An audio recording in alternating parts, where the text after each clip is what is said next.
If you disconnect your son, he wakes up.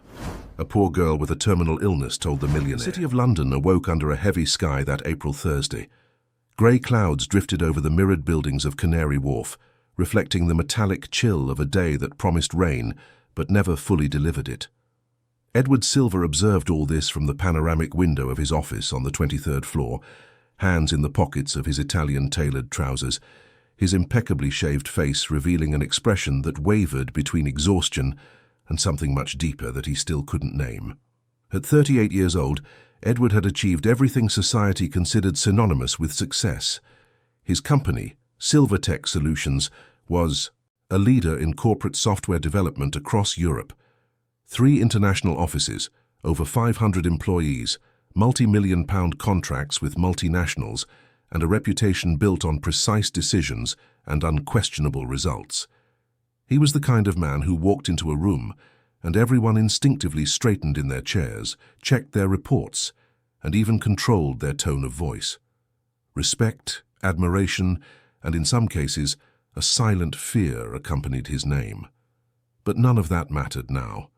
In the past 15 days, Edward had learned a brutal lesson that no Oxbridge MBA could teach. There were things in life that completely escaped. Human control that didn't respond to spreadsheets, strategies, or capital investments. There were pains no check could soothe and silences that echoed louder than any corporate speech. His son, Lucas, had been admitted to St. Thomas's Hospital since March 23rd, and every hour that passed seemed to push Edward into an unknown territory of his own existence.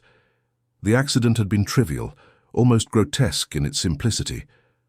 Lucas was playing in the apartment, running between rooms with that inexhaustible energy only 5-year-olds possess, when he tripped on the living room rug.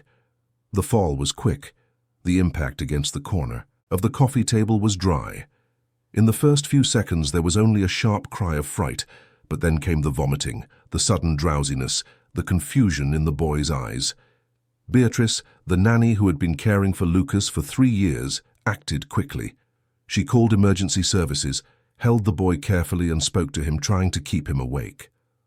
When Edward arrived at the hospital 20 minutes later, still wearing the suit from the meeting he had abandoned halfway through, doctors were already performing the first examinations. Severe traumatic brain injury, cerebral edema, risk of irreversible damage. The words came in sequence, pronounced with the technical coolness necessary for medicine, but each one was like a punch to Edward's stomach. He had asked every possible question, demanded a second opinion, a third opinion, hired the best neurosurgeons in the country. He insisted on bringing in a specialist from New York who was passing through London for a conference. He authorized all procedures, signed all terms, and granted unrestricted access to the most advanced resources the hospital possessed. During the first 3 days, there was a fragile hope.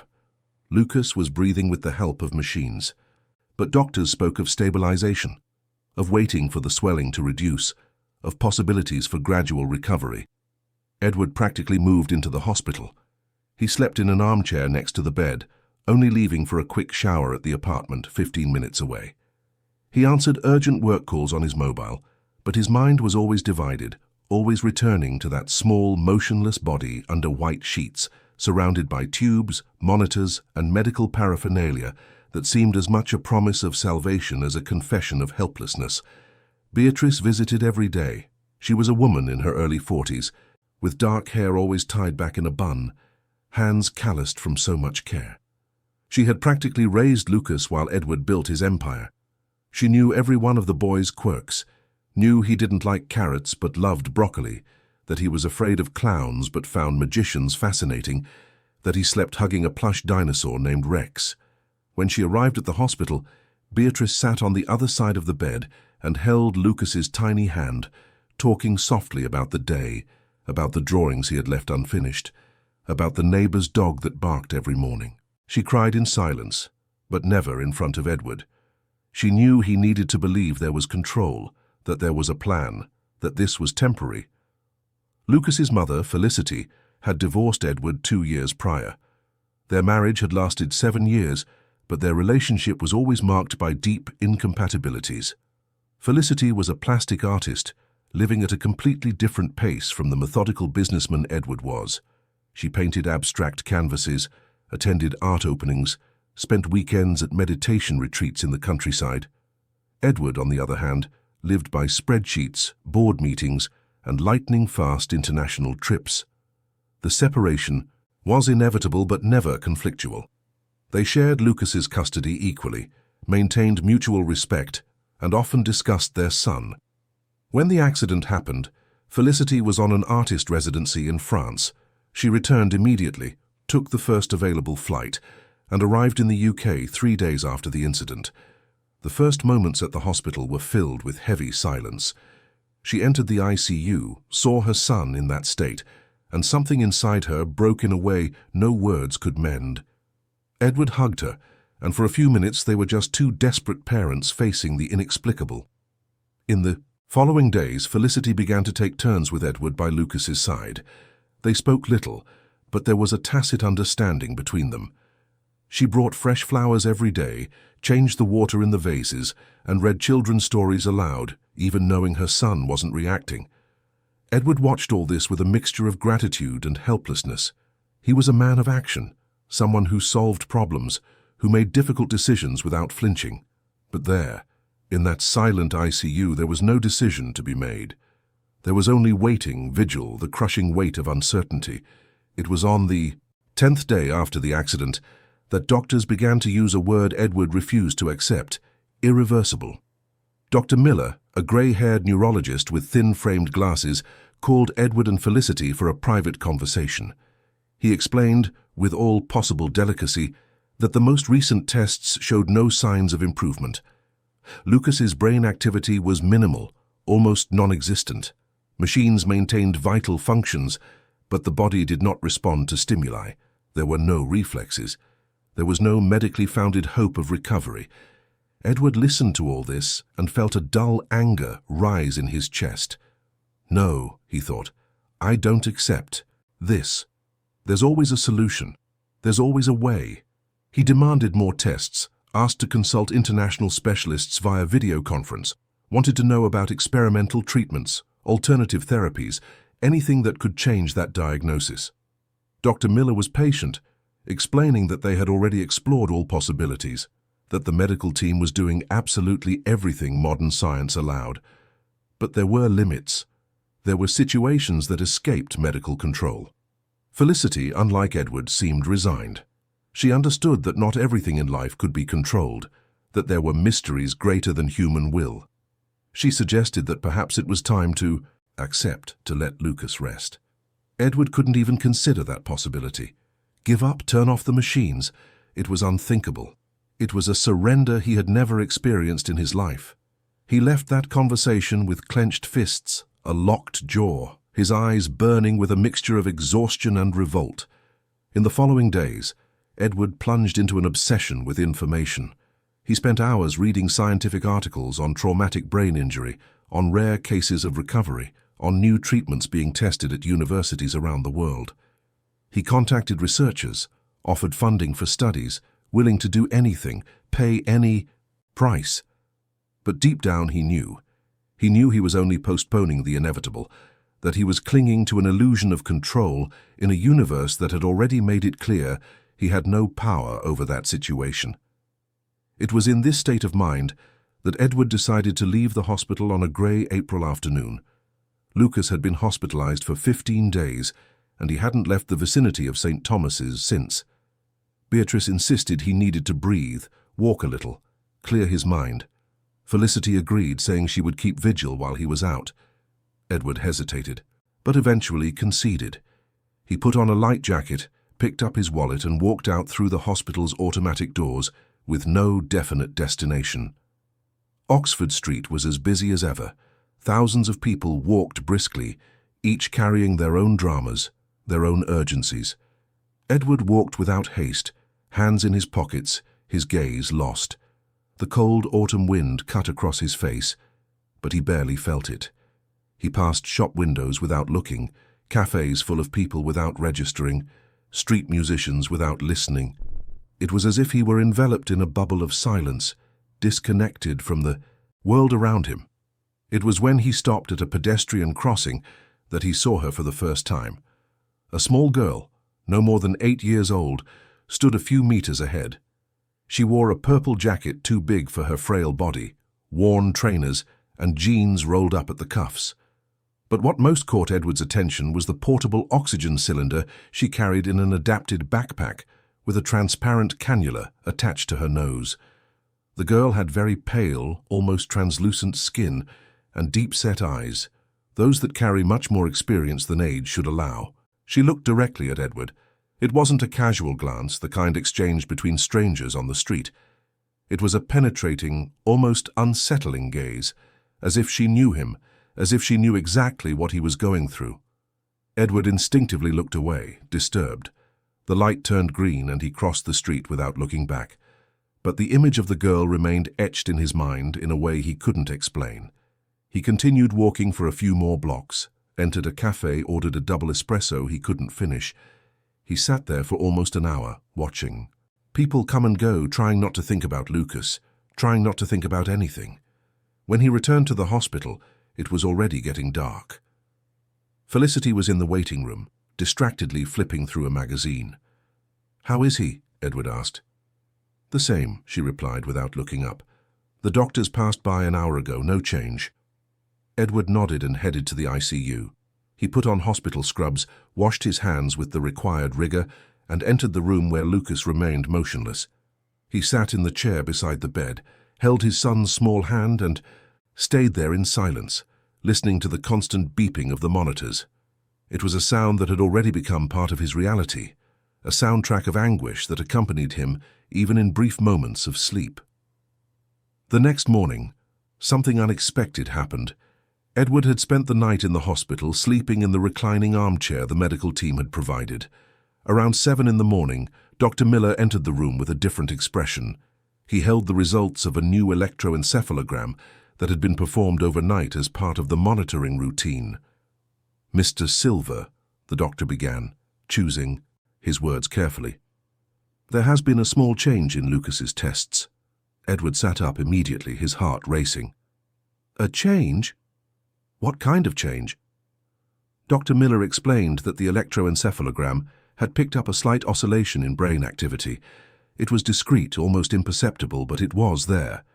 "It doesn't necessarily mean an improvement," he stressed. "It could just be a clinical variation without major relevance. But it's the first time since the accident that there's been any change in Lucas's brain patterns." Edward felt a wave of hope so intense it almost hurt. But what does this mean? "Doctor, could he be reacting?" The doctor was cautious. "We need to observe. We'll repeat the tests in the next few hours. It could be a positive sign, but it could also just be a momentary fluctuation. I don't want to create premature expectations."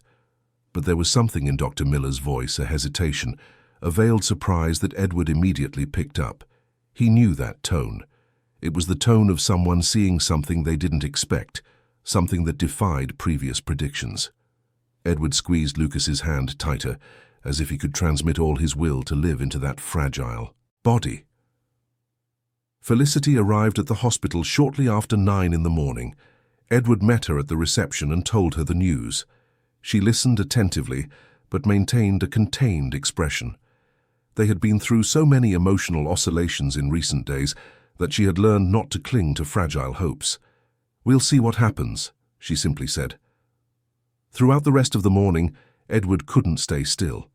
He walked through the hospital corridors, went up and down stairs, returned to the room every 15 minutes to check for any visible change.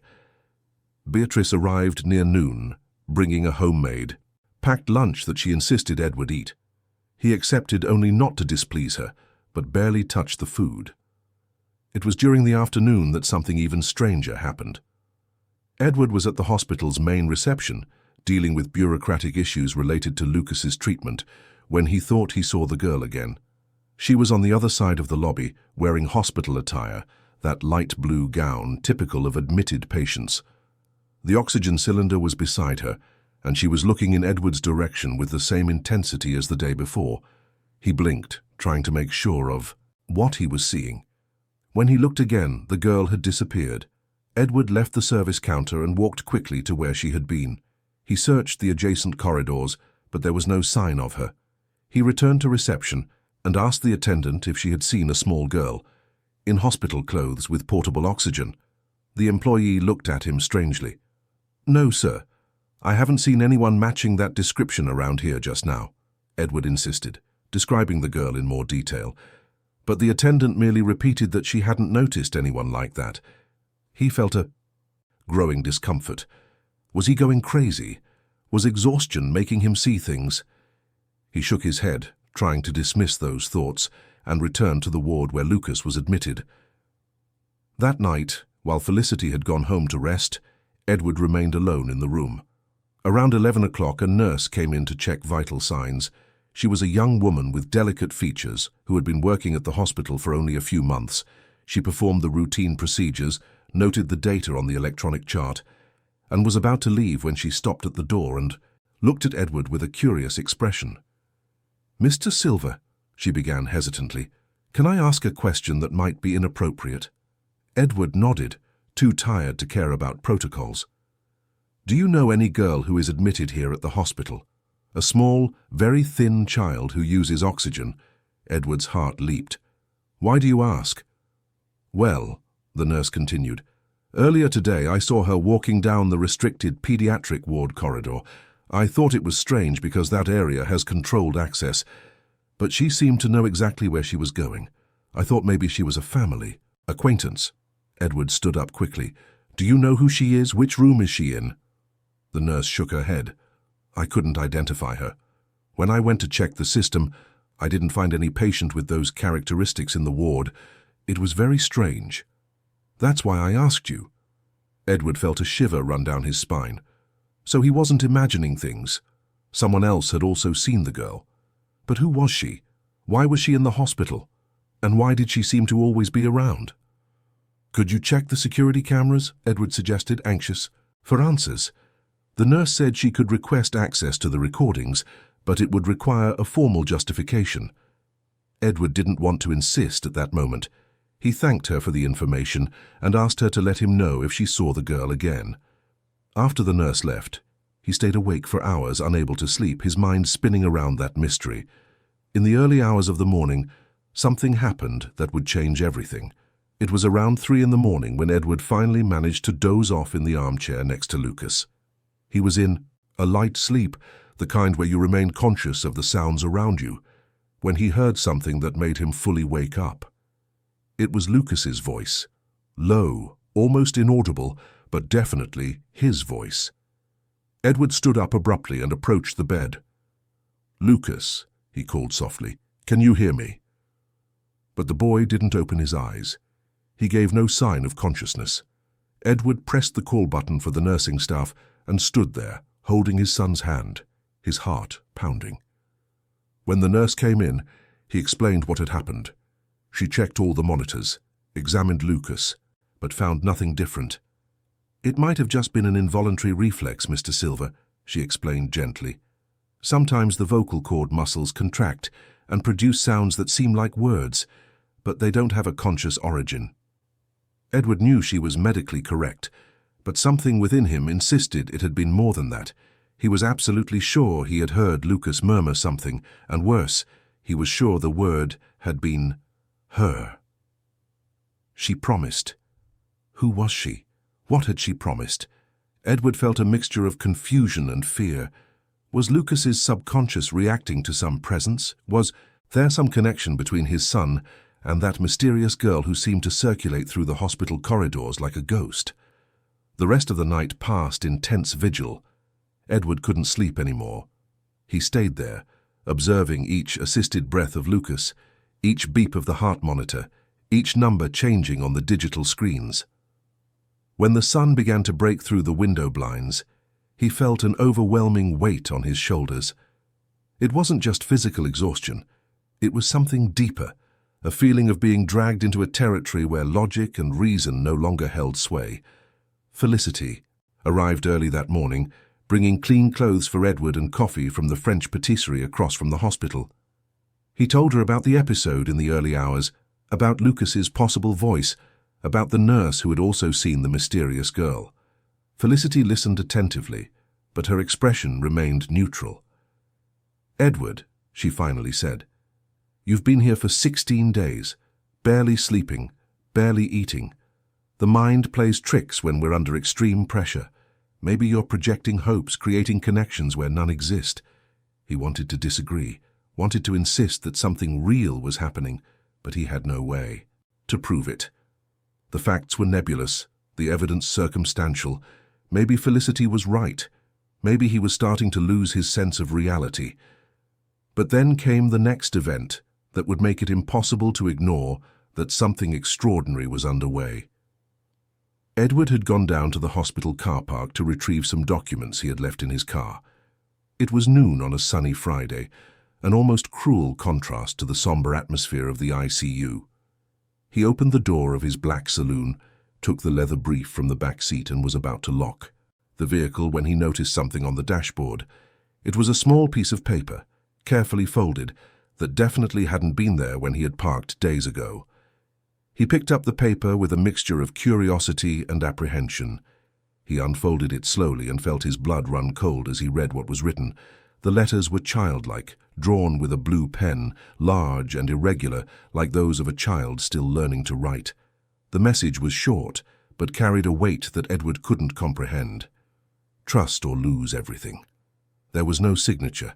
There was nothing else. Just those 4 words that seemed to resonate with an inexplicable urgency. Edward turned the paper over, looking for more clues, but there was nothing. He looked around the car park, trying to identify anyone suspicious, any nearby security camera, anything that could explain how it had gotten there. But he was alone, surrounded only by rows of parked cars and the distant echo of horns on the street. He put the paper in his pocket and hurried back to the hospital.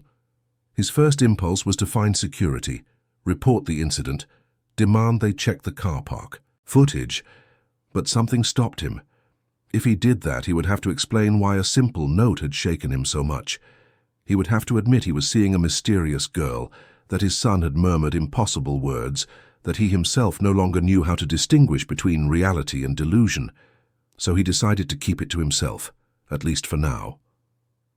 He went back up to the ICU, found Felicity reading a book in the waiting room, and didn't mention the note. She asked if he was okay, and he just nodded, inventing an excuse about car trouble. He entered Lucas's room and sat heavily in the chair, taking the paper from his pocket to read it once more. Trust or lose everything. Trust in what? In whom? The girl? What did she want? And why should he trust someone he couldn't even identify, who appeared and disappeared like an illusion, who left enigmatic messages without showing her face? Edward closed his eyes and tried to organize his thoughts. He was a man of logic, of data, of cause and effect.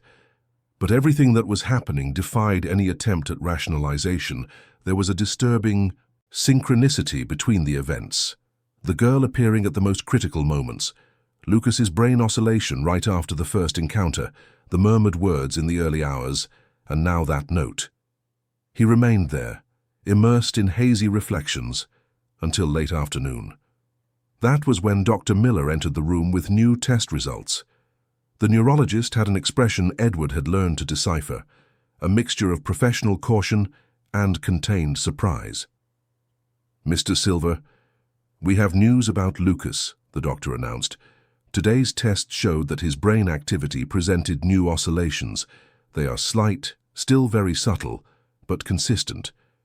It's something we didn't expect to see at this stage." "Is that good, doctor?" Edward asked, his voice choked. "It's unexpected," the doctor replied, choosing his words carefully. "Clinically, considering the initial picture, we had no predictions that Lucas's brain would show any increasing activity. It's still too early for any definitive conclusions, but it's a sign we cannot ignore." Edward felt tears burn his eyes. It was the first time in 16 days that someone from the medical team had spoken of anything beyond stabilization or irreversibility. It was the first glimmer of light in a tunnel that seemed endless. He thanked Dr. Miller, and as soon as he was alone, he held his face in his hands and allowed himself to cry for the first time since everything had begun. They weren't just tears of relief, but also of confusion, fear, exhaustion, and something approaching a wild and irrational hope that he tried to suppress but couldn't. When Felicity returned to the room, she found Edward standing, looking out the window.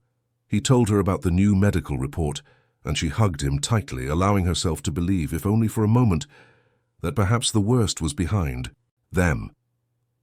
But Edward knew that this was just the beginning of something much larger and far more complex than either of them could imagine. The mysterious girl, the note, Lucas's words, all of it was part of an equation he couldn't yet solve. And deep down, in a very primitive part of his being, he began to accept that perhaps there was no logical solution to what was happening. Perhaps there was only an invitation to trust the impossible, to let go of the control he had spent his entire life building, and to believe in something that transcended any spreadsheet, any strategy, any rationality.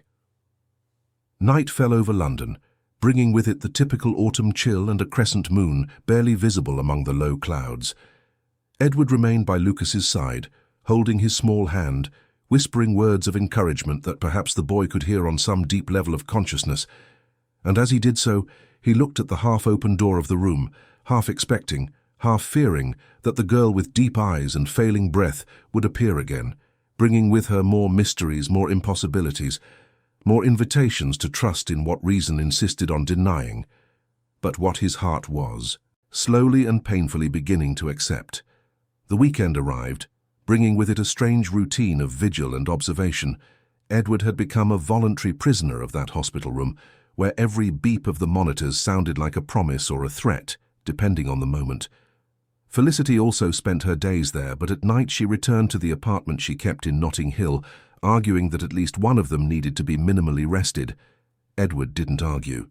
He himself knew he was operating far beyond his physical limits, sustained only by a toxic mix of adrenaline, caffeine, and a hope that defied all logic. On Saturday morning, Beatrice arrived earlier than usual. She carried a bag with fresh fruit, warm pastries she had bought at a French patisserie in the neighborhood, and that maternal look that always calmed Edward, even in the worst moments. She didn't need to say anything. Her simple presence there, faithful and constant, was already a silent comfort. "Mr. Silver," she said, as she arranged the fruit in an improvised bowl, "you need to eat something substantial. How long has it been since you had a proper meal?" Edward tried to remember and realized he couldn't. The days had merged into an indistinct fog of reheated coffees and stale sandwiches from the hospital cafeteria. He took an apple more to please her than from real hunger, but with the first bite, he realized how much his body was craving something fresh, alive, real. As he ate, he watched Beatrice approach Lucas with her usual gentleness. She straightened the sheets, ran her hand through the boy's brown hair, whispered something Edward couldn't hear. It was a ritual she repeated every visit, as if through these small gestures she could keep alive the bond that had always existed between her and the boy she had helped raise. "Beatrice," Edward called hesitantly, "do you believe in things we can't explain?" She stopped what she was doing and looked at him with curiosity. "What kind of things, Mr. Silver?" He hesitated, trying to find the right words. "Signs. Coincidences that seem too big to be accidental. People who appear at the right time. Things like that." Beatrice smiled slightly, a smile that carried decades of experience and silent wisdom. "My grandmother used to say that the world is much bigger than we can see, Mr. Silver.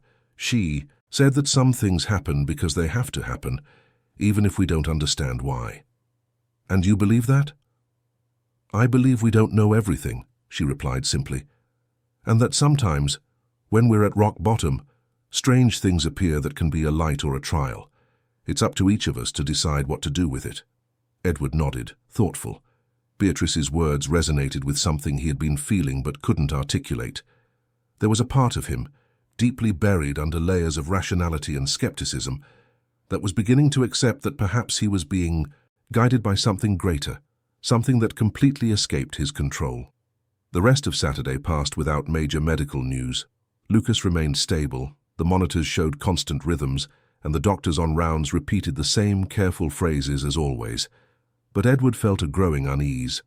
The note remained in his trouser pocket, and he touched it repeatedly, as if that piece of paper were a talisman or a curse. As evening approached, he decided to take a walk through the hospital corridors. He needed to stretch his legs, clear his thoughts, do something other than sit in that chair watching a suspended life. He walked through the inpatient ward, past the ecumenical chapel on the 3rd floor, and went down the stairs instead of using the lift. It was when he reached the 2nd floor that something caught his attention. There was unusual activity near the pediatric oncology ward. Nurses spoke in low voices, and a security guard was checking something on his radio. Edward approached discreetly, trying to understand what was happening. One of the nurses, the same young woman who had spoken to him days earlier about the mysterious girl, recognized him and came over. "Mr. Silver," she said in a low voice, "something strange happened earlier today." "What was it?" "I saw that girl again, the one who uses oxygen.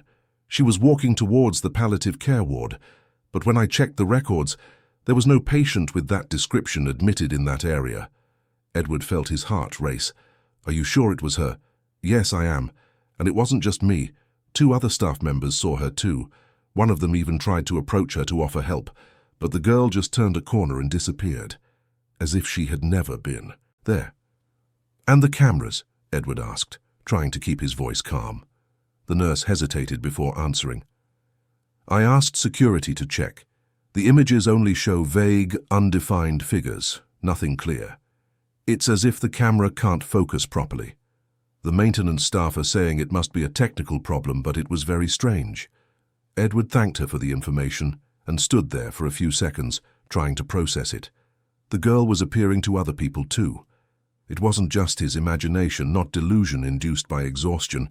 She was real, or at least something about her was real enough for multiple witnesses to confirm it. But who was she, and what did she really want? He returned to Lucas's room with even more questions than answers. Felicity had arrived while he was out, and was now talking to Dr. Miller in the corridor. Edward joined them. "We were talking about the next step," Felicity explained. "The doctor says Lucas is responding better than expected to stimuli, but it's still too early to know if there will be a full recovery." The doctor nodded in agreement.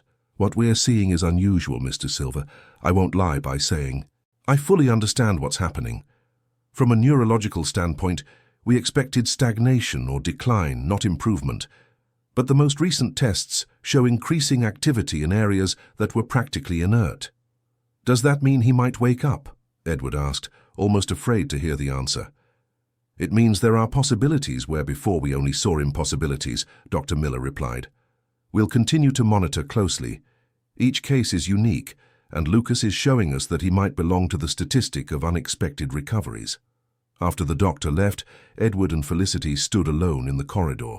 She observed him carefully, noticing the deep, dark circles under his eyes, his unshaven beard, the slumped posture of someone carrying an invisible but very real weight.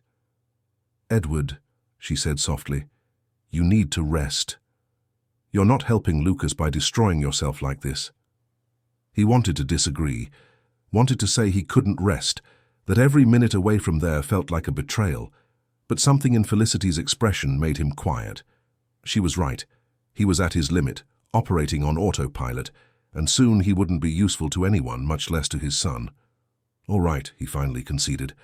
"I'll go home for a few hours, take a shower, get some sleep. Will you stay with him?" Felicity nodded. "I will, and if anything happens, any minimal change, I'll call you immediately." Edward agreed and said goodbye to Lucas with a kiss on his forehead. "Promise you'll fight," he whispered in his son's ear. "Promise you won't give up." He left the hospital as it was getting dark, took a taxi because he didn't trust his ability to drive in that state. The driver tried to strike up a conversation, but noticing Edward's hermetic silence, gave up and turned the radio on low. The city passed by the window, blurred lights, people returning to their homes, lives moving forward while his remained suspended in that ICU room. He arrived at his apartment in Kensington around 9 at night. The doorman greeted him kindly, asked about Lucas, and Edward replied with the usual automatic phrases. "He's stable, we're hopeful, thank you for your concern."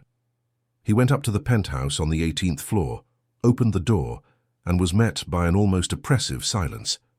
The apartment was exactly as he had left it more than 2 weeks ago.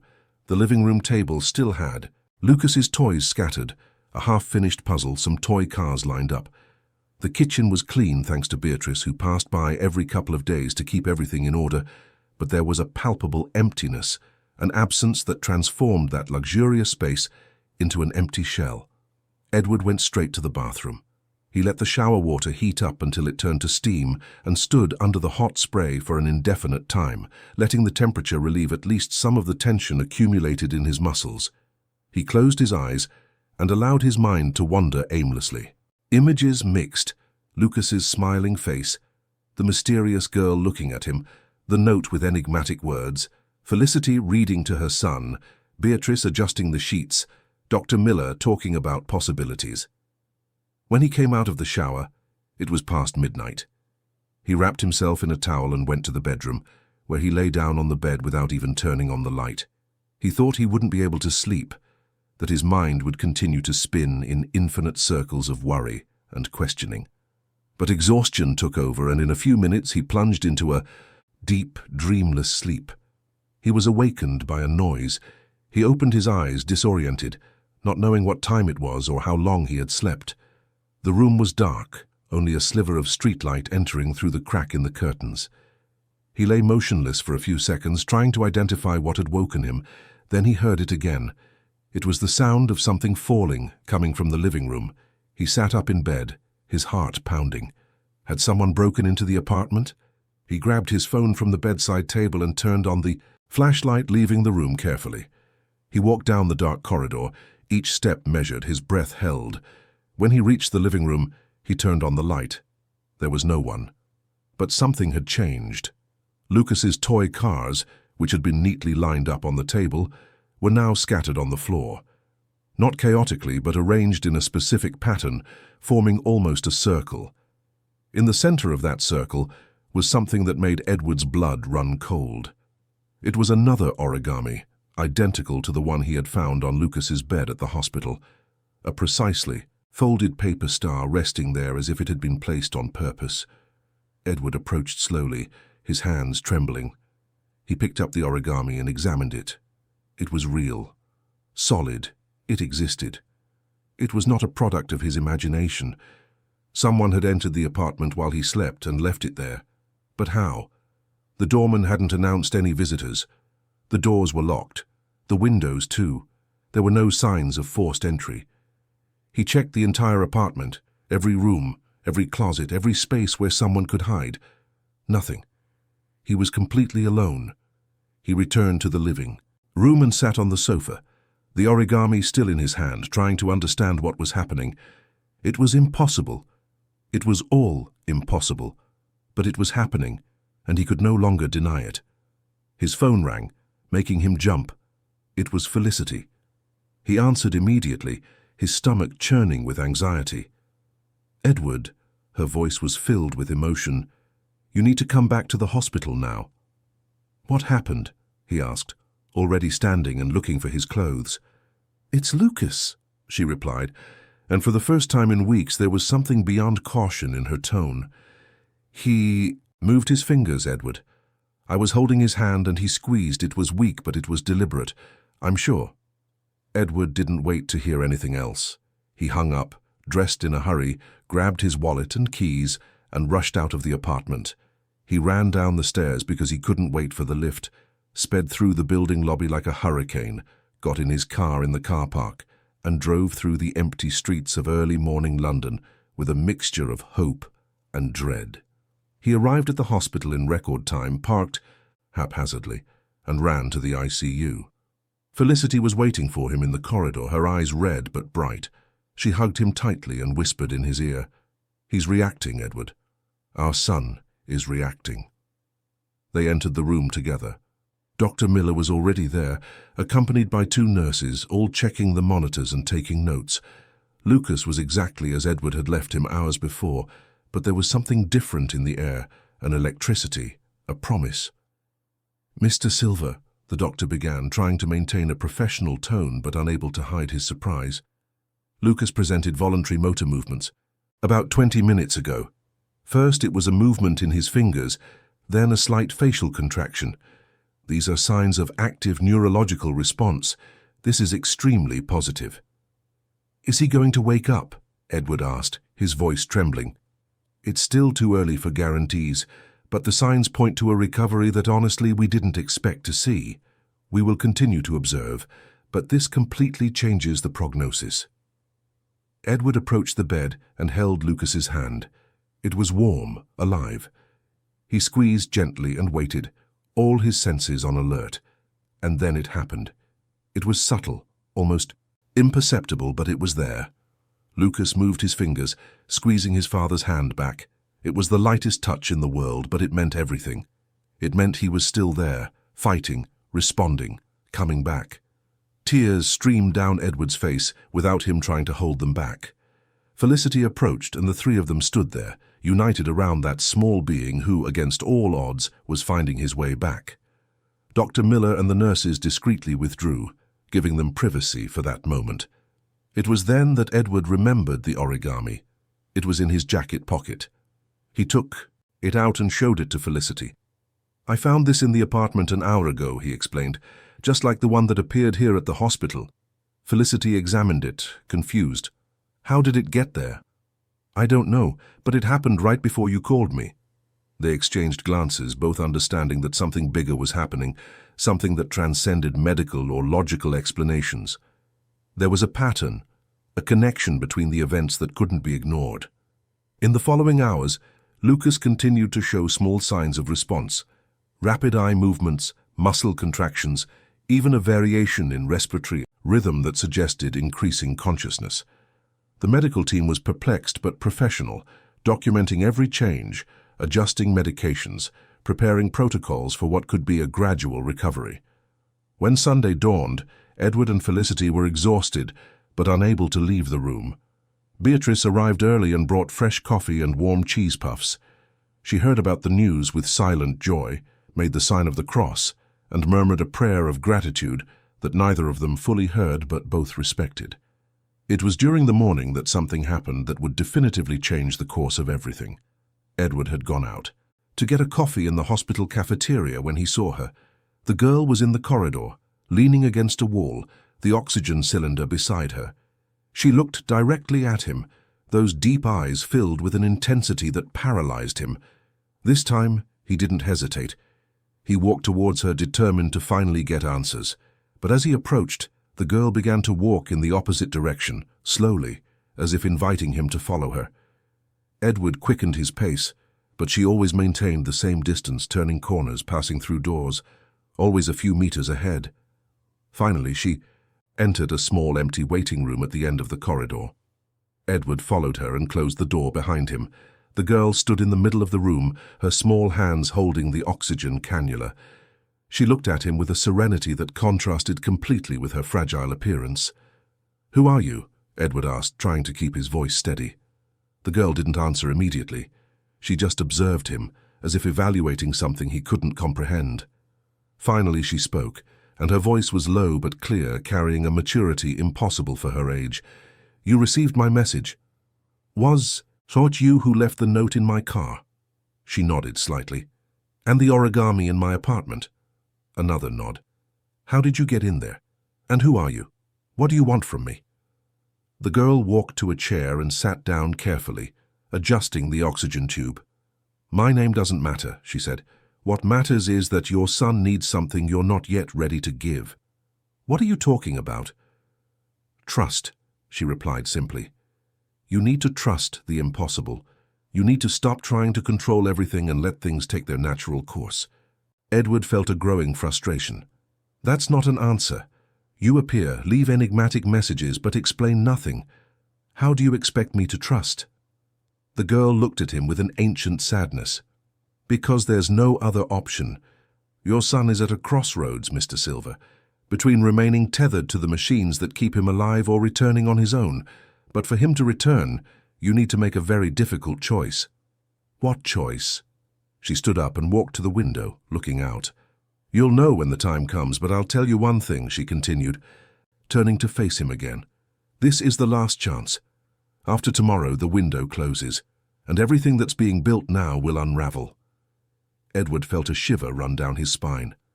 "Are you threatening me?" "No," she replied calmly. "I'm just telling the truth. Things have their time, and time is running out." Before Edward could respond, the door opened, and a nurse entered with a tray of medications. She stopped, surprised to see Edward there. "Excuse me, sir, I didn't know the room was occupied," she said. Edward turned quickly to the girl, but the space where she had been seconds before was now empty. There was no way she could have left without passing through the door. She had simply disappeared, as always.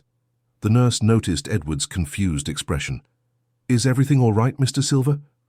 He nodded automatically, still processing what had just happened. "Yes, everything's fine. I was just looking for a quiet place to think." He left the room bewildered, the girl's words echoing in his mind. After tomorrow, the window closes. What window? What choice was she talking about? And how did she know all this? He returned to Lucas's room with more questions than ever. Felicity immediately noticed something had happened. "What is it?" she asked. Edward hesitated. How could he explain without sounding completely insane? But then he decided he was past the point of hiding things. He told Felicity everything.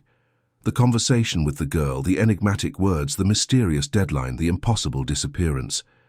Felicity listened in silence. When he finished, she remained for a long moment just looking at Lucas, thoughtful. Edward expected her to say he was hallucinating, that he needed psychiatric help, that he had lost his mind. But that's not what happened. "You know what's strange?" she finally said. "I've also felt that something bigger is happening here. I can't explain it, it's just a feeling. As if Lucas isn't fighting alone, as if there are forces at work that we can't see." Edward sat beside her, relieved not to be completely alone in that experience. "And what do we do?" "I think we follow what she said," Felicity replied softly. "We trust. Even without understanding, even with fear, we trust." The rest of Sunday passed in an atmosphere of tense waiting. Lucas continued to show increasing signs of response, but still didn't open his eyes or demonstrate full consciousness. Doctors spoke of cautious expectation, constant monitoring, and not creating premature hopes. But Edward saw beyond the medical terms. He saw a son who was returning, step by step, response by response. That night, when Felicity went out for a quick dinner, Edward stayed alone with Lucas. He held his son's hand and began to speak, not the conventional words of encouragement he repeated mechanically, but words coming from a deeper place. "Lucas," he said, his voice breaking a little, "I always thought I could control everything in life. I thought that with money, planning and willpower, any problem had a solution. But you taught me something different. You taught me that sometimes we just need to trust, even when it doesn't make sense, even when it hurts, even when all the data says it's impossible." He paused, tears returning again. "I don't know what will happen in the next few days. I don't know what choice I'll have to make, but I promise one thing, my son. Whatever it is, I will trust. I will trust in you. I will trust in this strange process that is happening. I will trust even in the impossible if necessary." At that moment, as if in response, Lucas's fingers moved again, squeezing his father's hand. It was stronger this time, more deliberate. Edward held that small hand as tightly as he could without hurting it, and cried all the tears he had suppressed in recent weeks. He cried for the pain, for the fear, for the uncertainty, but he also cried for the hope, for the possibility, for the immeasurable love he felt for that small being fighting to return. And somewhere in the corridors of that immense hospital, invisible to all but undeniably present, a girl with deep eyes watched, waited, and kept alive a promise that had not yet been fully revealed, but was weaving the threads of a destiny that would change everyone involved forever. Monday dawned with an overcast sky and a fine drizzle that fogged the hospital windows. Edward had spent the entire night awake, alternating between observing Lucas and revolving the mysterious girl's words in his mind. After tomorrow, the window closes. This meant Tuesday was the deadline for something he still didn't fully comprehend. Anxiety gnawed at him, a feeling that he was walking blindly towards a precipice, but without the option to stop. Felicity arrived early. bringing clean clothes for Edward, and that calm she alone could maintain even in the most difficult situations. She had spent the night at home, but it was evident she hadn't slept well either. There was a tension in her eyes, a silent expectation that something important was about to happen. The doctors made their morning rounds and brought news that oscillated between encouraging and cautious. Lucas continued to show increasing neurological responses. Voluntary movements were more frequent, and there were even signs that he was trying to react to external stimuli like voice and touch. Dr. Miller, always measured in his words, allowed himself a controlled optimism. "It's a situation that challenges our initial expectations," he admitted during the conversation with Edward and Felicity. "Statistically speaking, the recovery we're observing is rare. Not impossible, but definitely unusual. We will begin to gradually reduce the sedatives to see how Lucas's body responds. If all goes well, we can attempt to wean him off respiratory support in the coming days." Edward heard that and felt a wave of hope mixed with terror. It was what he had begged for since the first day that Lucas be given a chance to return. But now that moment was approaching, he realized how terrifying it was. What if it didn't work? What if, by reducing the sedatives, they discovered there was nothing there, that the responses were just empty reflexes? During the morning, Edward received several work calls. His company was operating relatively well under the management of Mark, his partner and operational director. But there were decisions only he could make. Important contracts awaiting signature, merger proposals needing a response, investors wanting meetings. Edward handled everything with a detachment that a few weeks ago would have been unthinkable. No contract seemed important. No million made a difference. Everything he had built over years suddenly seemed irrelevant in the face of a 5-year-old boy fighting to breathe on his own. Around noon, Beatrice arrived with homemade packed lunches. She had prepared a light feijoada, fluffy rice and a farofa that smelled of childhood and family Sundays.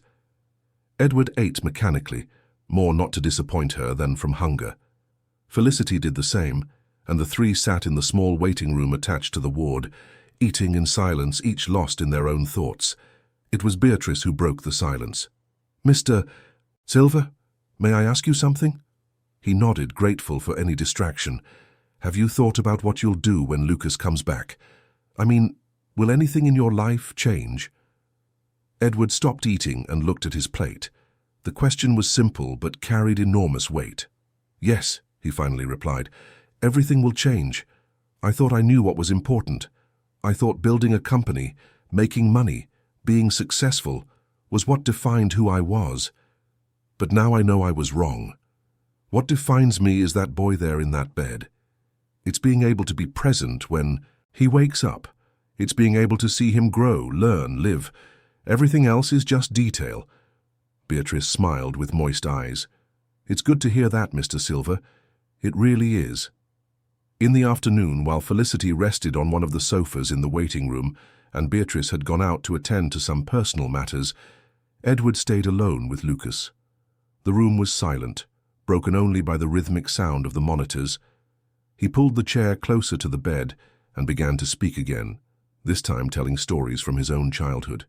He spoke about his father, an austere man who worked as an accountant and rarely showed affection. He spoke about how he had promised himself he would be different with his own son, that he would be present, that he would be affectionate. But then he admitted with painful honesty that he had failed, that he had let work consume his time, that he had outsourced Lucas's upbringing to nannies and schools, that he had been physically present but emotionally distant. "I wasted so much time, Lucas," he whispered, his voice choked. "Time I'll never be able to get back, but if you come back, I promise it will be different. I promise I'll truly be there. At football games, at birthday parties, in conversations before bed, in everything." And then Lucas did something that made Edward's heart almost stop. He opened his eyes. Not completely, just a slit, but enough for Edward to see those brown eyes he knew so well. They lasted only a few seconds before closing again, but they had been open. Lucas had looked at him. Edward pressed the call button frantically. The nurse rushed in, soon followed by another. "He opened his eyes," Edward said, almost shouting, with emotion. My son opened his eyes. The nurses checked the monitors, checked Lucas's pupils with a small flashlight and made quick notes. One of them left to call the on-call doctor. Edward held Lucas's hand so tightly that his fingers were white, but he couldn't let go. That had been the first real visual contact since the accident. It was the most concrete sign that Lucas was still there, fighting, coming back. The on-call doctor arrived minutes later, a young man named Dr. Carter, whom Edward had seen a few times during rounds. He examined Lucas thoroughly, tested reflexes, checked pupillary responses, and analyzed the monitor data. "Mr. Silver," he finally said, "this is extremely positive. The eye opening, even if brief, indicates that higher brain functions are returning. I will inform Dr. Miller immediately. We will accelerate the sedative reduction process." After everyone left, Edward allowed himself a moment of pure joy. He called Felicity, who rushed in when she heard the news. She entered the room and hugged Edward tightly, both crying with relief. It was the first concrete victory, the first visible confirmation that they were not chasing an empty hope. But as the day advanced and the initial euphoria began to give way to reflection, Edward again thought of the girl's words. Tomorrow was Tuesday, the final deadline. What choice would he have to make?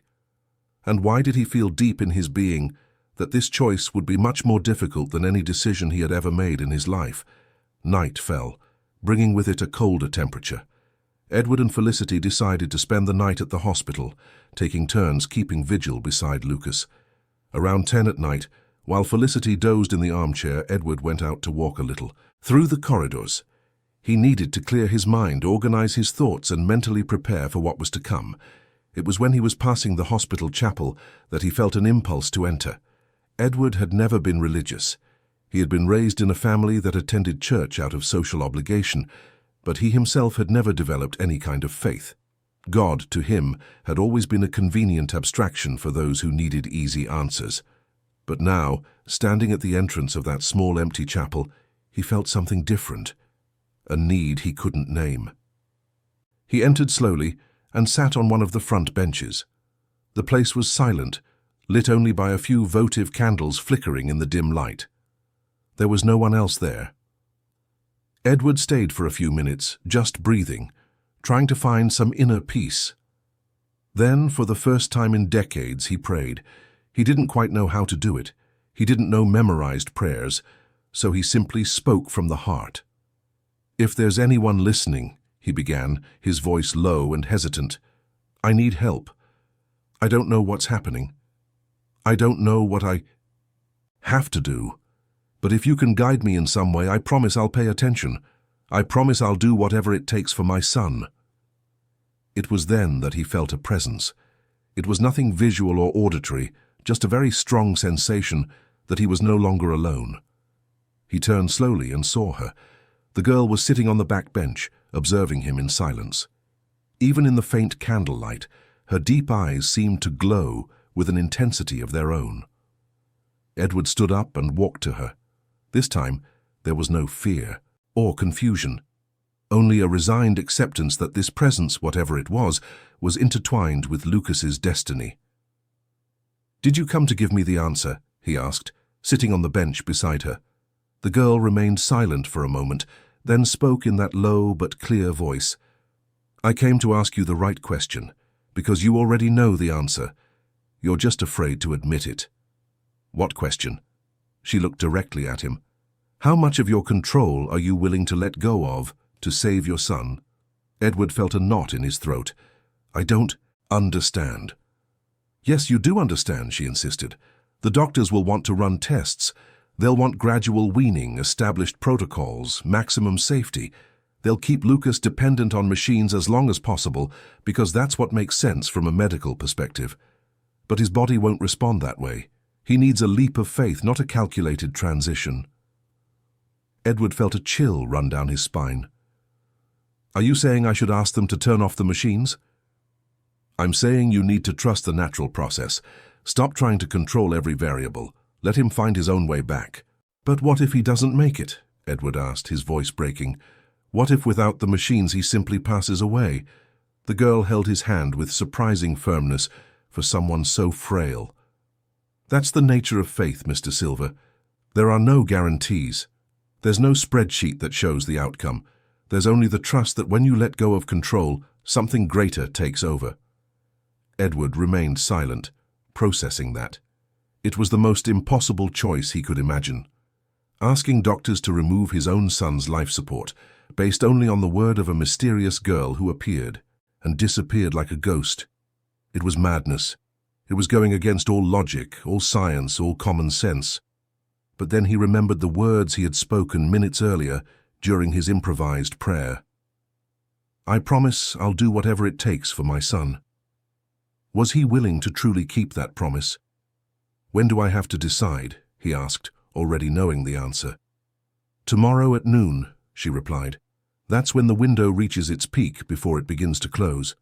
After that, it won't matter what you do, the moment will have passed. And you? Edward asked, looking at the girl with new intensity. Who are you, really? Why are you helping me? For the first time, the girl showed something close to a smile. It was sad, but genuine. Let's just say I understand what it's like to be caught between two worlds, and sometimes the people who are still caught need someone who has already crossed over to show them the way. Before Edward could ask anything else, the girl let go of his hand and stood up.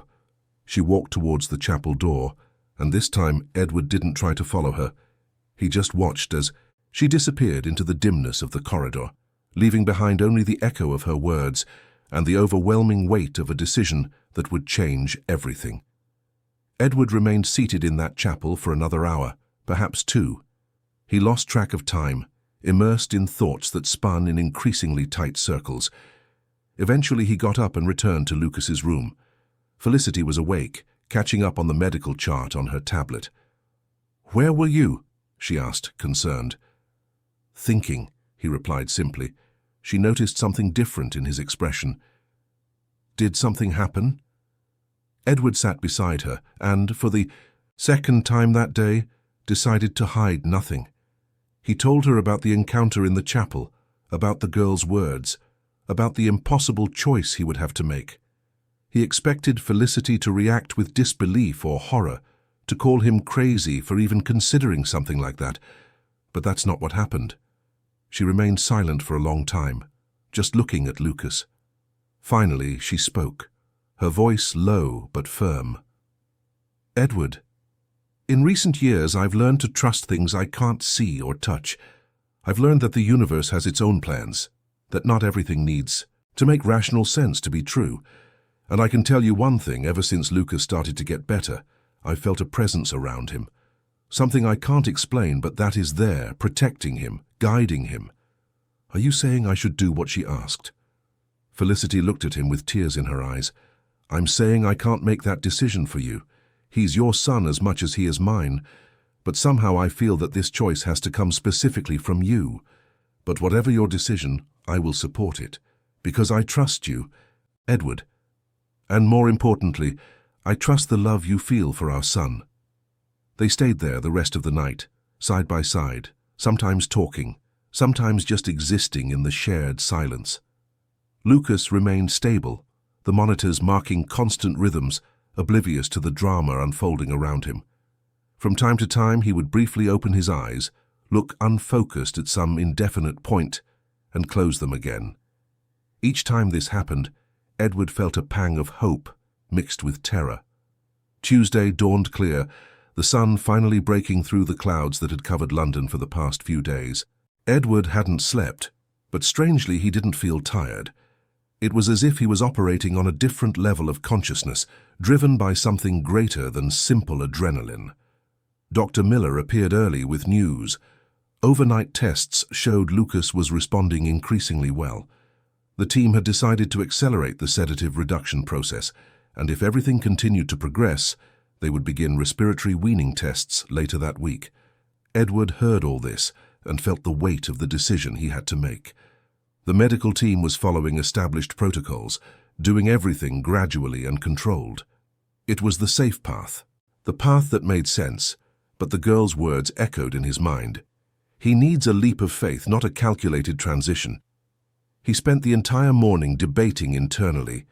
He saw the arguments from both sides with crystal clarity. On one side, science, medicine, the safety of tested and proven procedures. On the other, a deep instinct that told him Lucas needed something different, something that defied logic but resonated with a deeper truth. At exactly noon, Edward made his decision. He asked to speak with Dr. Miller privately. Felicity stayed in the room with Lucas, and the two men met in an empty meeting room. "Doctor," Edward began, trying to keep his voice steady, "I'd like to discuss a different approach to Lucas's treatment." The doctor listened attentively as Edward explained, carefully choosing his words. He didn't mention the mysterious girl or anything that sounded supernatural. He spoke only of paternal instinct, of a strong feeling that Lucas needed more autonomy, less intervention, a chance to recover at his own pace. Dr. Miller listened to everything and then responded with the professional calm that characterized him. "Mr. Silver, I understand your concern and deeply respect your instinct as a father, but I need to be honest with you. What you are suggesting goes against all established protocols. Accelerating the reduction of life support without the safety steps could be very risky." "But is it possible?" Edward pressed. "Medically speaking, is it an option?" The doctor hesitated. "Technically, yes. Lucas is showing signs of recovery that make it less dangerous than it would have been a week ago, but still, there are considerable risks. If we remove support and he cannot maintain functions on his own, we would only have a very small window to reverse it." "I accept the risks," Edward said, and for the first time in his life he was making a decision based purely on faith rather than data. "I authorize you to do this. Today. Now, if possible." Dr. Miller studied him for a long moment. "I need you to understand the weight of what you're asking, Mr. Silver. If something goes wrong, you will live with this decision for the rest of your life." "I know," Edward replied, and his voice no longer trembled. "And I also know that if I don't do this, I will live wondering if I could have given my son the chance he needed. So please, Doctor, trust me just as I am trusting you and Lucas's ability to fight." After a few more minutes of discussion about procedures and safety protocols, Dr. Miller finally agreed. They would make the attempt that same afternoon. The medical team would be on full standby, ready to intervene at the first sign of complication. But they would give Lucas the chance to breathe on his own, to return by his own means.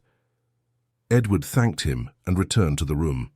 He explained everything to Felicity, who hugged him tightly and whispered in his ear, "You are the bravest man I know." Beatrice was informed and insisted on being present. At 3 in the afternoon, the medical team entered the room with all the necessary equipment. Dr. Miller explained each step of the process, what they would do, what they would observe, what the danger signs were. Edward and Felicity listened, holding each other's hands, united in shared tension. Then it began. Slowly and methodically, the team began to reduce the support from the machines. First the sedation, then the respiratory assistance. The monitors were adjusted to capture every minimal variation. Everyone in the room held their breath, watching the numbers on the screens, waiting, praying, hoping. During the first few minutes, nothing changed. Lucas remained motionless, his assisted breathing marking the same rhythm as always. Edward felt a pang of panic. What if he had made a mistake? What if that choice cost his son's life? But then, gradually, something began to change. Lucas's chest moved on its own, just a little, but it was an autonomous movement. Then another, and another, as if the body was remembering cell by cell how to function without external help. The doctors watched the monitors with intense attention, taking notes, exchanging glances. Dr. Miller approached Lucas, checked his pupils, tested reflexes, analyzed every sign. Then, for the first time since Edward had known him, the doctor smiled openly. "He's breathing," the doctor announced almost with disbelief, "on his own, without assistance." Edward and Felicity hugged and cried. Beatrice made the sign of the cross repeatedly, whispering prayers softly. The medical team continued to monitor every second, ready to intervene if necessary. But Lucas kept going, breath after breath, beat after beat, returning to life by his own means. It was then that the door opened and the girl entered. But this time she was not alone. There was something different about her presence, a subtle luminosity that Edward couldn't explain. She walked to Lucas's bed and placed her small hand on the boy's. No one else seemed to see her. The medical team continued their work. Felicity and Beatrice looked at the monitors. Only Edward witnessed that impossible scene. The girl looked at him one last time and nodded slightly, as if to say, "You made the right choice." Then she began to disappear, not suddenly but gradually, like an image becoming transparent, until it vanished completely. Edward blinked and she was gone. But something remained, a feeling of deep peace, of completion, of a cycle completed. And most importantly, Lucas opened his eyes. This time completely, focused, conscious. His eyes searched the room until they found his father's face, and then he whispered a word Edward never thought he would hear again. Dad. It was the most beautiful word he had ever heard in his life. Simple, direct, filled with recognition and life. Edward approached and held Lucas's face in both hands, tears falling freely. "I'm here, my son. I'm here and you're back. You've come back to me." The medical team was stunned but professional, performing quick examinations, documenting every aspect of that extraordinary recovery. Dr. Miller left the room saying he needed to check something, but Edward saw in his eyes that he too had witnessed something that defied any medical explanation. There was a mystery there that science could not unravel, a grace that could not be measured in graphs or numbers. Lucas stayed awake for only a few minutes before falling back asleep. But it was a natural sleep now, without sedatives, without machines forcing functions. It was just a boy resting after an impossible journey back to life. Edward and Felicity stayed by his side, holding his hands, finally allowing themselves to believe that the worst had passed. As night fell over London, Edward looked out the window and saw the clear sky for the first time in days. Stars began to appear in the growing darkness, and he thought of the mysterious girl, her enigmatic words, the impossible choice she had forced him to make. He didn't know who she really was, where she came from or where she had gone, but he knew she had been there with a purpose, that she had been an instrument of something greater, something he might never fully understand, but for which he was profoundly grateful. Beatrice remained with them late, refusing to leave until she was absolutely sure Lucas was well. When she finally said goodbye, she hugged Edward tightly and whispered, "You did the right thing, Mr. Silver. I know it must have been the hardest decision of your life, but you chose faith over control, and that saved your son." After she left, Edward and Felicity were alone with Lucas. They didn't talk much. There was no need. They simply remained there side by side, watching their son's chest rise and fall naturally, listening to his tranquil breathing, feeling the warmth of his living skin beneath their fingers. And for the first time since that nightmare had begun 3 weeks ago, Edward felt true peace. It wasn't the peace of regained control or guaranteed success. It was something much deeper and more precious. It was the peace of someone who had finally learned that sometimes, to save what we love most, we need to be brave enough to let go of control and trust the impossible. The days that followed brought such a profound transformation that Edward often found himself doubting if it was truly real. Lucas woke for increasingly longer periods, responded to simple questions, and recognized the people around him. It was like witnessing a rebirth, each small advance representing an impossible victory against a destiny that seemed sealed. On Thursday, 4 days after that decisive Tuesday, Lucas managed to stay awake for almost 2 hours straight. He talked to Edward about simple things, asked for water, inquired about Rex, his plush dinosaur. The medical team was astonished. Dr. Miller admitted, privately to Edward, that he had never seen a recovery like it in his 20 years of practice.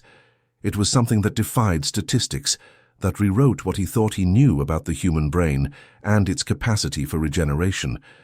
But what seemed most miraculous to Edward wasn't the medical advancements.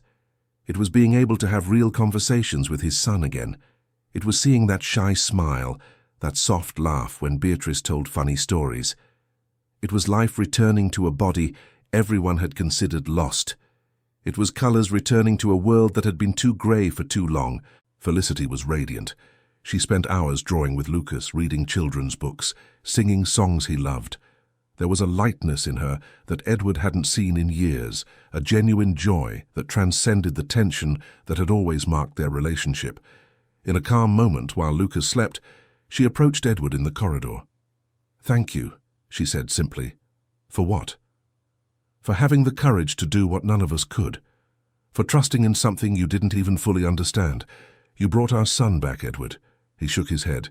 "It wasn't me, it was something bigger, something I still don't fully comprehend, but for which I am eternally grateful."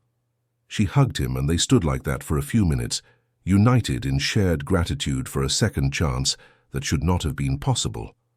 On Saturday, a week after the decision that changed everything, Lucas was transferred from the ICU to a regular inpatient room.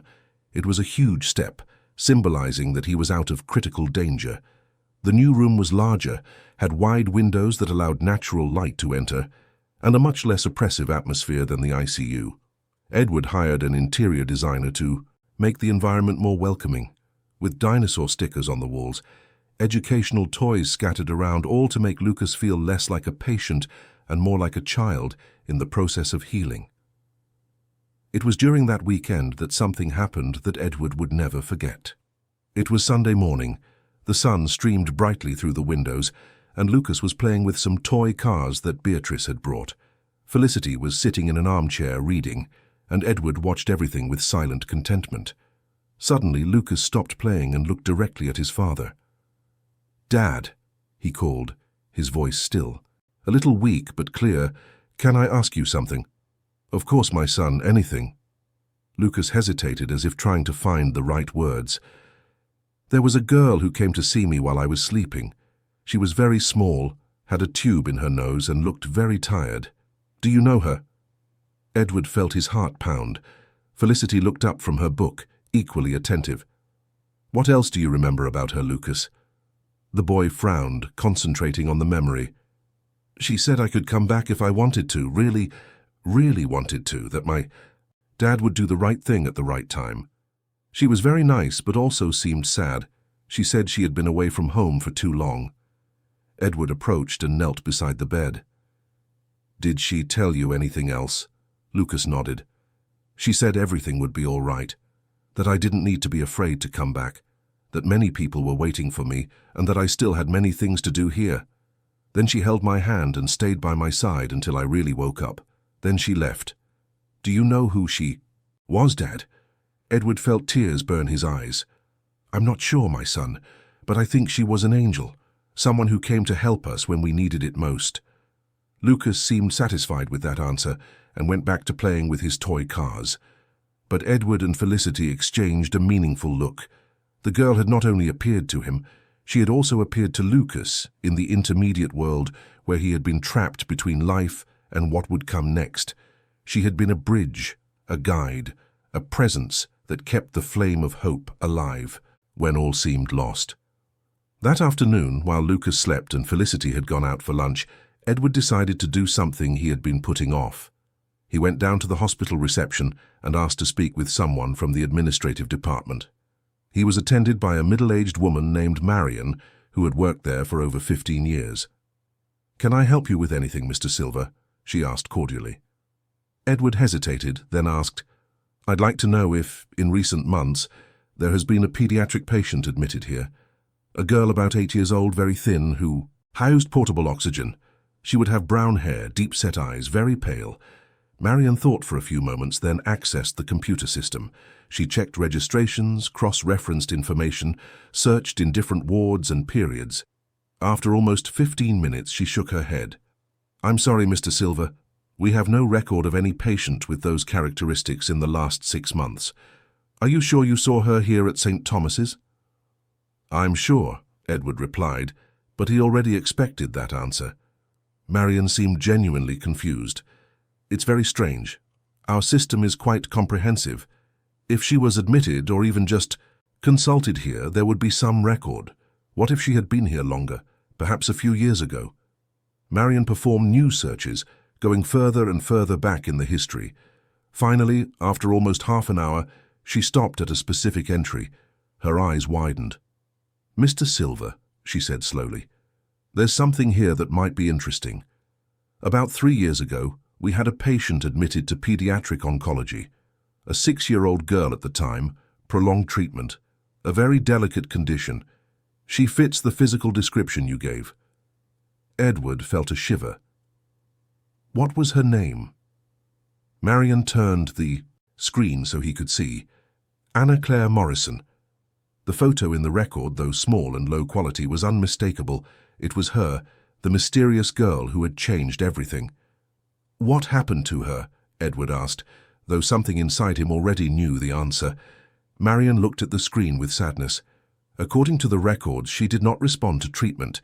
She passed away here at the hospital in June 2021. She was only 7 years old. Edward remained silent, absorbing that information. Anna Claire had passed away more than 3 years ago, but her presence still echoed through the corridors of that hospital. Her mission still manifested in ways that defied any rational explanation. She had been real, had lived, had suffered, and somehow, even after her passing, had found a way to help another child not follow the same path. "Is there any more information about her?" Edward asked, his voice choked. Marion looked back at the system. Her parents were also patients here. Her mother received psychological support in the Terminal Patient Family Support Department. Their address is still in the system if you wish to contact them. Edward wrote down the information, thanked Marion, and returned to Lucas's room. He spent the rest of the day thinking about Anna Claire, her impossible mission, how a child who had passed away so long ago had still managed to touch so many lives, save a boy she had never met in life, teach an arrogant father the true meaning of faith and surrender. The following Monday, 2 weeks after that crucial Tuesday, Lucas was discharged from the hospital. The doctors were astonished by the speed of his recovery. There would still be outpatient follow-up, physical therapy, regular examinations, but the worst was definitely over. Lucas was going home. Edward hired a specialized company to adapt the apartment, installed state-of-the-art monitoring equipment, and hired a private nurse to be available 24 hours a day. But more important than any equipment or professional, he was present. For the first time in years, Edward decided to delegate the daily management of Silvertech to Mark and other trusted executives. His priority now was different: to be there when Lucas woke up, to have breakfast with him, to help him with physiotherapy sessions, to read stories before bed, simply to be present in a way he had never been before. Felicity continued to visit regularly, and gradually they rebuilt not a marriage, but a genuine friendship based on mutual respect and their shared love for their son. She noticed the profound change in Edward, commenting on it a few times. He was no longer the man obsessed with control and results. There was a new softness in him, a humility that made his interactions more genuine, more human. A month after discharge, when Lucas was much better, running around the apartment, playing, laughing, returning to being a normal child, Edward decided to do something. He took the address Marion had given him and drove to a simple neighborhood in the East End of London. He found the house, a modest but well-kept building with a small garden in front. He rang the doorbell and was greeted by a woman in her 40s, with dark hair tied in a ponytail, tired but kind eyes. She looked at Edward without recognizing him. "Can I help you?" she asked. "Mrs. Morrison," Edward began hesitantly. "My name is Edward Silver. I came here because I need to talk to you about your daughter, Anna Claire." The woman's expression changed immediately, a mixture of surprise and old pain. She invited Edward in, and they sat in a small living room full of photos. Photos of Anna Claire at various moments of her life, smiling, playing, living. "How did you know my daughter?" Mrs. Morrison asked, intrigued. Edward told her everything. Lucas's hospitalization, the mysterious encounters with Anna Claire, the enigmatic messages, the impossible choice she had guided him to make, his son's miraculous recovery.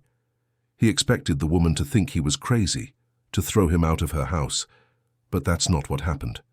She listened to everything with tears silently streaming down her face.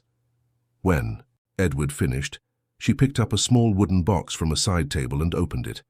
Inside were several origamis, stars like the ones that had mysteriously appeared.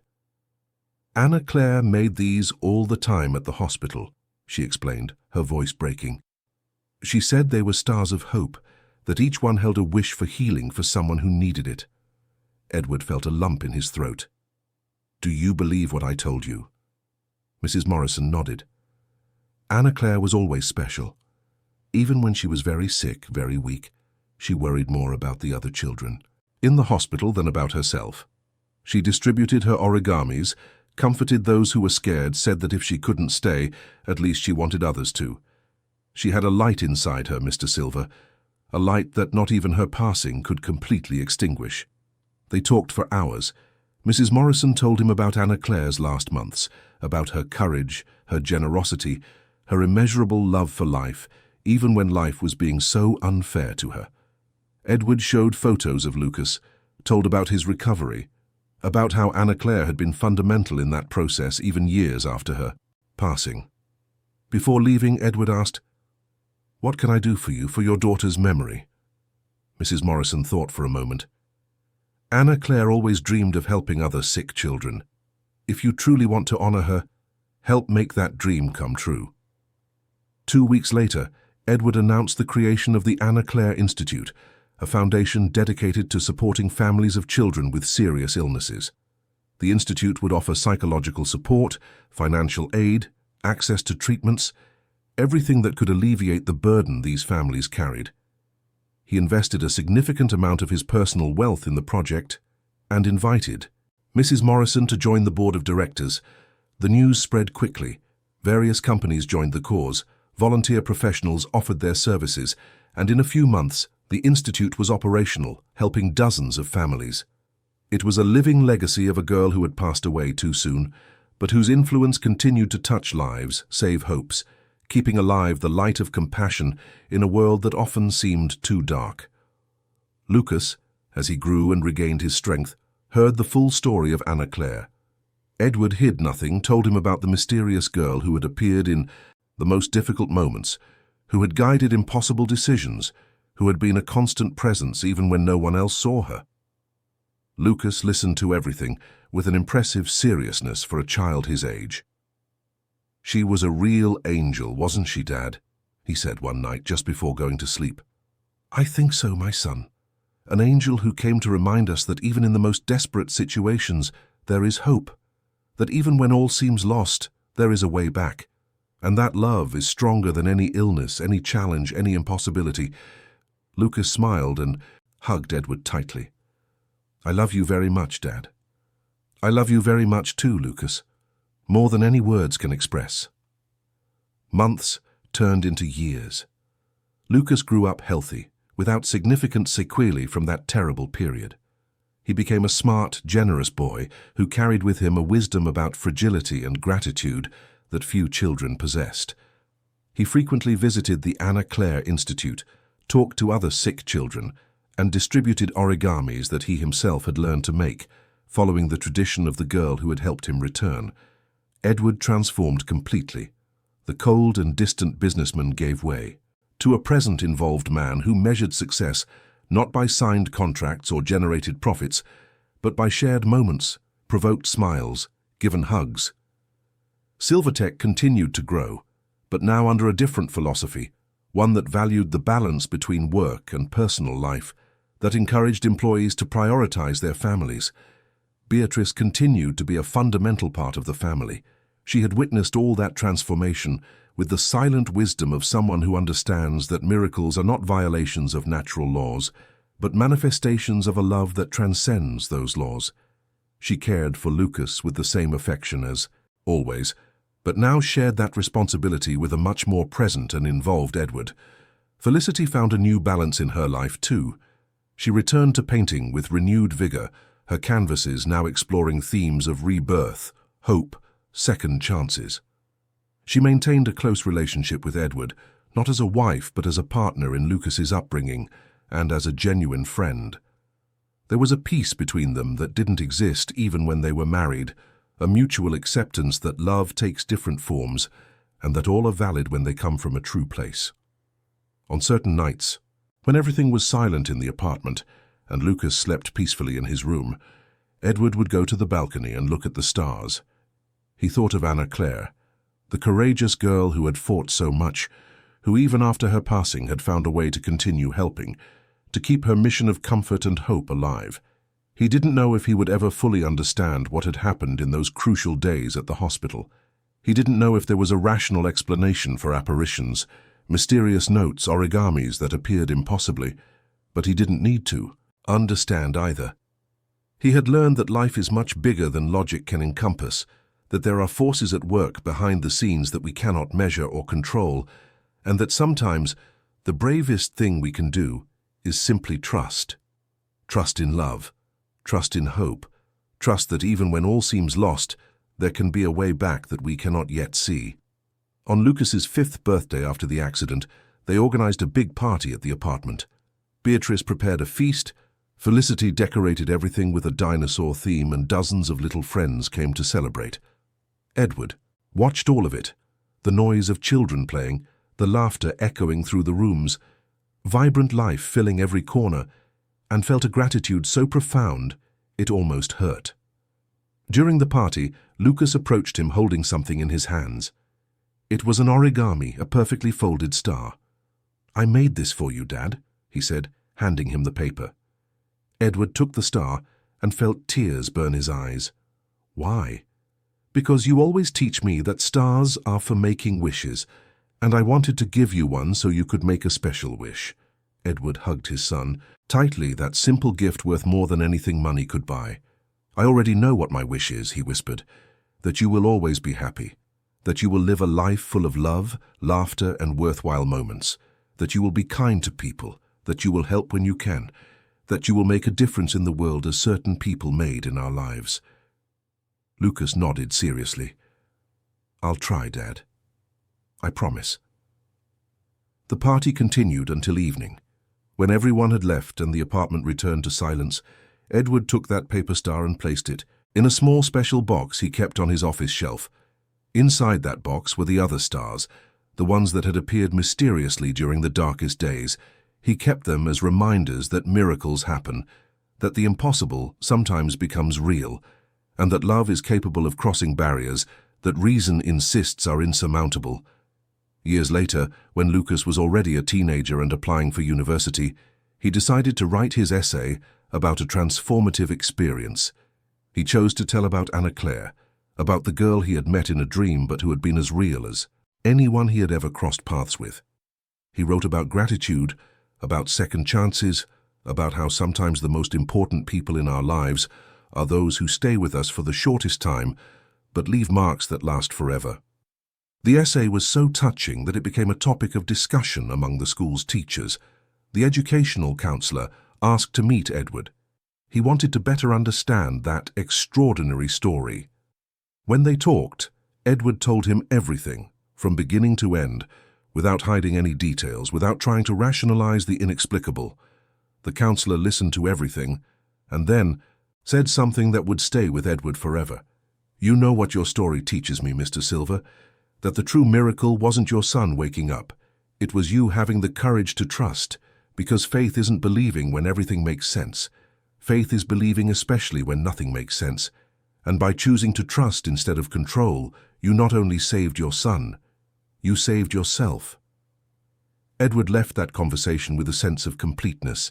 He had closed a circle that had begun years ago on that cold afternoon on Oxford Street, when his eyes first met those of a mysterious girl carrying an oxygen cylinder and looking at him with an intensity impossible to ignore.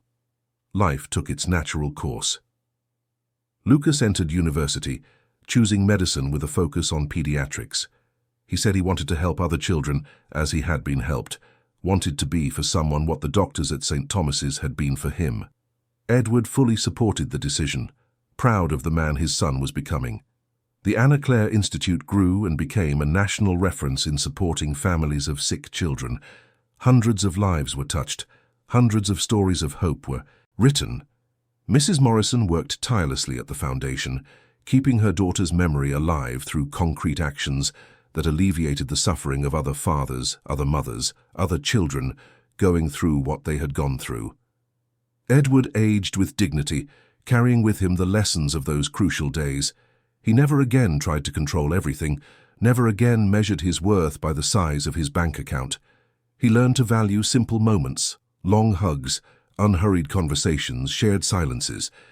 He learned that being a father is not about providing resources, but about being present. That being successful is not about how many contracts you sign, but about how many lives you positively touch. And on certain nights, especially those when the moon was crescent and the stars shone brighter, Edward would go to the apartment balcony, hold one of those paper stars, and whisper a silent thank you. He thanked Anna Claire, the courageous girl who had become an angel too soon, but who never stopped fulfilling her mission. He thanked her for appearing when he needed her most, for teaching what no business book could teach, for showing that surrendering to mystery is sometimes the bravest act anyone can make. And if Edward closed his eyes and paid attention, he could swear that sometimes, just sometimes, he felt a familiar presence nearby. A gentle energy, a soft light, an almost imperceptible whisper that said, "It's all right. You made the right choice. Your son is safe. The mission is accomplished." It was impossible to prove, impossible to measure, impossible to explain, but it was real as the love that had never ceased to exist, even when all seemed lost, as real as the hope that shines brightest precisely in moments of greatest darkness, as real as a boy who had returned from the edge of the impossible because his father had the courage to trust, and an angel girl had enough compassion to guide him on that journey.